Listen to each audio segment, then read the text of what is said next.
everyone and welcome back to my channel. So in today's class, we're going to understand the difference between the structure and union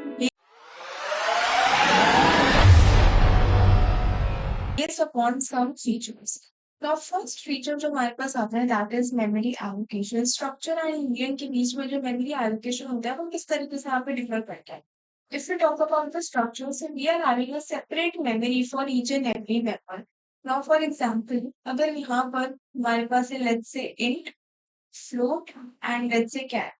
तो int के लिए मेरे पास 4 bytes अलग से यहाँ पे सिक्योर हो जाएंगे, फ्लोट के लिए भी 4 बाइट हो जाएंगे एंड कैर के लिए भी मेरे पास यहाँ पे 1 बाइट हो जाएगा, ठीक है। लेकिन जब हम यहाँ पे यूनियन की बात करते हैं, यहाँ पर भी लेट्स से हमारे पास इंट है, फ्लोट है एंड कैर। लेकिन ये जो सारे के सारे डेटा मेंबर्स हैं, ये सब क्या करेंगे, एक शेयर्ड मेमोरी को यहाँ पर यूज करने वाले हैं। इनकी अलग से कोई 4 बाइट की या फिर कोई 1 बाइट की मेमोरी नहीं, they are all going to use this specific memory to itself. Now second point हमारे पास आता है the size of the structure and the now जो स्ट्रक्चर का साइज होता है वो डिपेंड करता है upon all the member sizes. जितने भी मेंबर्स हमने स्ट्रक्चर के अंदर यहाँ पर क्रिएट कर रखे हैं, जैसे यहाँ पर हमने इंट को क्रिएट कर रखा है which is of 4 bytes, float again 4 bytes का होता है, कैर अगेन यहाँ पर 1 बाइट का होता है।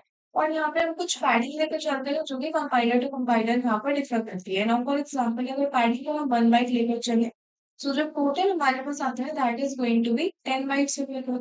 लेकिन यूनियन के अंदर ऐसा नहीं होता। यूनियन कहता है कि मेरे पास जितने भी डेटा मेंबर्स यहाँ पे असाइंड होंगे, उसमें जिस भी डेटा मेंबर का साइज लार्जेस्ट होगा that is going to become the size of the union.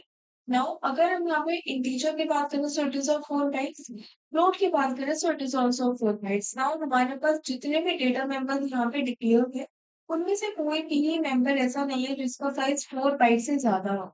So the size of the union is going to be 4 bytes in this sense. ठीक है। Now thirdly हम बात करते हैं about storage. यहाँ पर all the members can store values at a time. जितने भी मेंबर्स हम स्ट्रक्चर के अंदर यहाँ पे डिफाइन करते हैं, सारे के सारे मेंबर्स एक डिस्टिंक्ट वैल्यू में यहाँ पे स्टोर करके चल सकते हैं।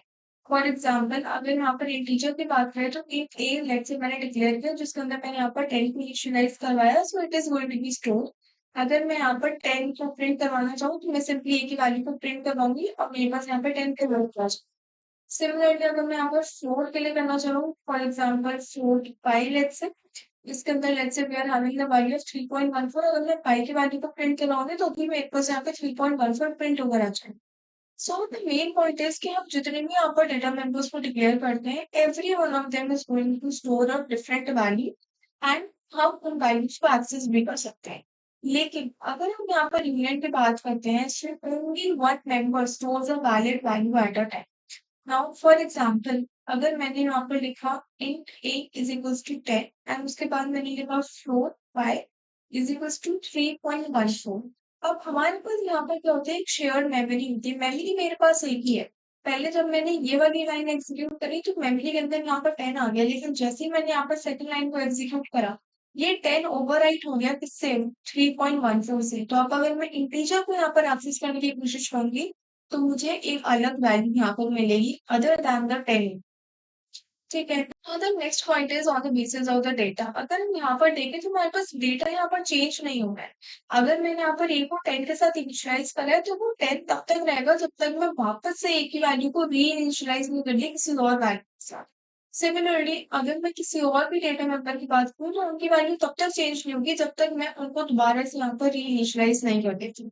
राइट, फॉर एग्जाम्पल पाई की वैल्यू अगर मैं आपको इसको 3.57 समथिंग अगर मैं ऐसा करूंगी तो ही इसकी वैल्यू चेंज होगी। किसी और डेटा मेंबर की वैल्यू सेट करने से पाई की वैल्यू यहाँ चेंज नहीं होगी। लेकिन अगर हम यूनियन की बात करें, सो अपडेटिंग वन मेंबर ओवरराइड्स थी अनदर, क्योंकि हमने अभी अभी यहाँ पर देखा हमने पहले 10 को इनिशियलाइज कर रखा था, 10 मेरे पास आ गया। लेकिन जैसे ही हमने सेकंड इंस्ट्रक्शन यहाँ पर लिखा उससे क्या हुआ, जो फर्स्टली हमने यहाँ पर मेंशन कर रखा था वो ओवरराइट हो गया विद दिस सेकंड वाई। ठीक है। Now the next point is keyword. आप कैसे दोनों को यहाँ पे इनिशियलाइज करते हो। So for structures we are using struct and for union हम यहाँ पर यूनियन को यूज करते हैं। Both are in the lower case, ठीक है, ये दोनों ही लोअर केस में। Now the next point is memory usage किसमें ज्यादा होता है। नाउ अगर हम स्ट्रक्चर की बात करें तो स्ट्रक्चर के अंदर अगर मेरे पास यहाँ पर दो डेटा मेंबर्स है तो इन दोनों ही डेटा मेंबर्स की अलग अलग मेमोरी में यहाँ पर it is integer is going to get 4 bytes, float is also going to get 4 bytes. So total अगर मैं इसका लेके चलूँ तो ये 8 बाइट हो गया, प्लस इसके अंदर कुछ ना कुछ पैडिंग भी यहाँ पर लगने वाला। लेकिन अगर हम मीडियन की बात करें, so it is memory efficient, memory लगती है कंपैरेटिव टू द स्ट्रक्चर्स। सो यहाँ पर अगर हम देखेंगे, so it is going to be just 4 bytes which is lower than the value of the structures aside. Now the next point is application. हम structures को कहाँ पे यूज कर सकते हैं? स्ट्रक्चर्स को हम वहाँ पे यूज कर सकते हैं जहाँ पे हमको मल्टीपल डेटा एक साथ स्टोर करवाना है and we have to access multiple values at a time. For example, अगर हम एक स्टूडेंट रिकॉर्ड बुक यहाँ पर मेंटेन करना चाह रहे हैं, तो स्टूडेंट रिकॉर्ड बुक के अंदर हमारे पास स्टूडेंट में यहाँ पर नेम आएंगे, इनके जो भी मार्क्स हैं, इनकी जो भी ग्रेड है, एज है, एड्रेस वगैरह, वो सब चीजें यहाँ पर आएंगी एंड हमको उन सब चीजों को साइमल्टेनियसली यहाँ पर एक्सेस करने की भी जरूरत पड़ सकती है। लेकिन अगर हम यहाँ पर यूनियन की बात करें, तो यूनियन हम तब यूज करते हैं जब हम एक बारी में कोई एक ही वैल्यू को यहाँ पर एक्सेस करना चाह रहे हैं, हम सारी की सारी वैल्यूज को एक्सेस नहीं करना चाह रहे। So that is going to lead to a more efficient solution, that is memory efficient होगा, हमको यहाँ पे कम memory use करनी पड़ेगी। Okay, so this was the difference between the structures and union. So yeah, that's all for today. Subscribe to channel if you are new to the channel and don't forget to hit the bell icon. Also, if you are having any doubt in today's lecture or in any of the previous lectures, you can let me know in the comment section and I'll take up your doubts. That's all. I'll meet you in the next one.